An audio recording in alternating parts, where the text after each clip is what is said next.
with Evergreen Certifications. I'm here with Justin Baker. Today we'll be talking about the Certified Veteran and Military Mental Health Professional Certification. Justin, do you want to introduce yourself to our audience today, and then we'll hop into some questions? Sure. Nice to meet everyone. My name is Dr. Justin Baker. I'm a board certified clinical psychologist. I'm also an assistant professor at The Ohio State University within the Psychiatry and Behavioral Health department. I think germane to this topic, I also am a former active duty psychologist who worked primarily with the Marine Corps. Great. Well, thank you for joining us today. I know our audience is going to get a wealth of knowledge from you. So let's hop right into our questions. So specifically around the topic of veteran and military mental health, why is it important that professionals get certified and seek knowledge in this area? Yeah, so I would view this as any cultural competency training. So the veteran group, the active duty military group have their own culture, their own language of ways of communicating, and ways of understanding how life was in the military, how life is as a veteran.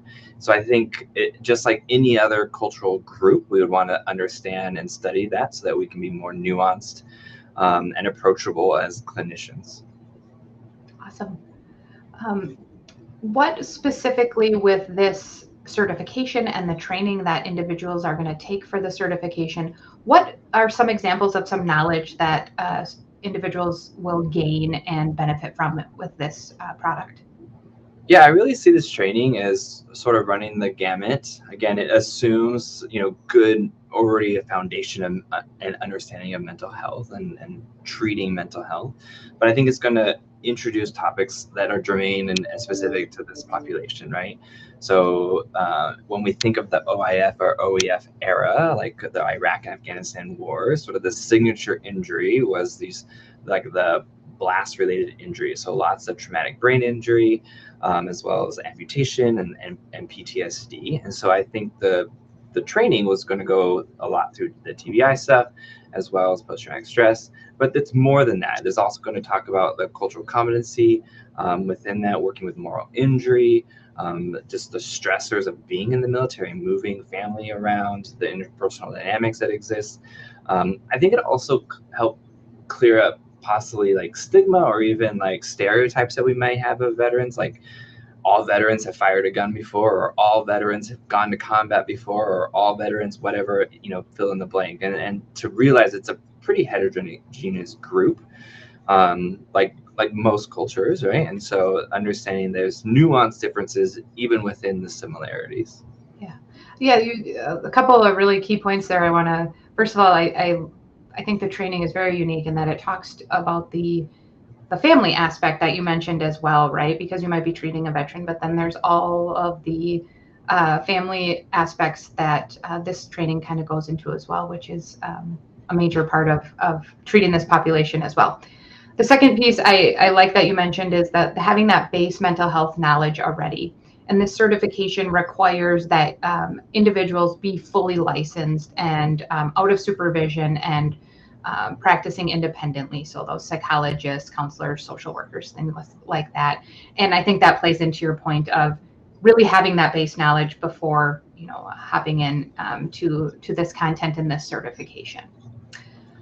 So let's move on to our next question. The certification, the Veterans and Military Mental Health certification requires that applicants have already been working with military clients with a military background, as well as taking a clinical exam where they're, after the training and after they gain that knowledge, they're taking an exam to assess to make sure they're understanding the dynamics of working with this population. Why do you think those two pieces are so important when someone's applying for the certification? Yeah, so in the military, we often said, see one, do one, teach one, right? And so it's not enough, at least in my opinion, to just receive content sort of like as a passive learner. It's much more applicable if you've started to work with this population, realize, wow, I don't actually understand all the nuanced differences. That's probably why you're seeking out this certification to begin with. And I think that's great, right? It's because you have a general understanding of what's worked, what's not, what are some of the gaps. The knowledge then can be much more actively applied, right? And then trialed, right? Like, and then tested, right? With active patients. And so I think again, you're much more likely to retain if you can think, oh, this would have been so great if I'd had this awareness when I worked with this patient. And then with the next patient you have, you're going to be that much better to connect with that service member or veteran because of the training. And I think the testing and the recertification just goes on to just continuing that. It's sort of like, if you don't use it, you lose it kind of a mentality. And so maintaining that competency, and even though I was former military, the military moves very fast, right? And so I have to do my additional training. The systems change, the language even starts to change, and so I have to keep up with it as well. Yeah. You hopped right ahead of me with the recertification piece. So I think that is no, you're fine. That's a key piece. I think that's super important here too, is after the first 2 years, we do require that you take 12 additional hours every 2 years in this topic area. And as Justin spoke to, it's really so people maintain that knowledge and stay abreast to the new developing things that are coming out, the research that's coming out, the new information. And so that is a really important piece of this process. The other thing I wanted to touch base on, and I think you made a good point of, is that applying what you've learned. And so for the certification, we allow 2 years from the date of completion of that training to apply for certification. And we do that because we hope that people are going back and taking that knowledge they've learned in the training, putting it to practice, working on things they've learned, and then, coming through and saying, I'm more confident. Now I'm going to take the exam. Now I'm going to apply for the certification.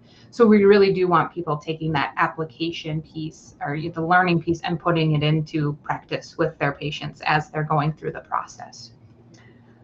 As we're watching today, I forgot to mention, you'll see a URL at the bottom of your screen, as well as a QR code in the top corner.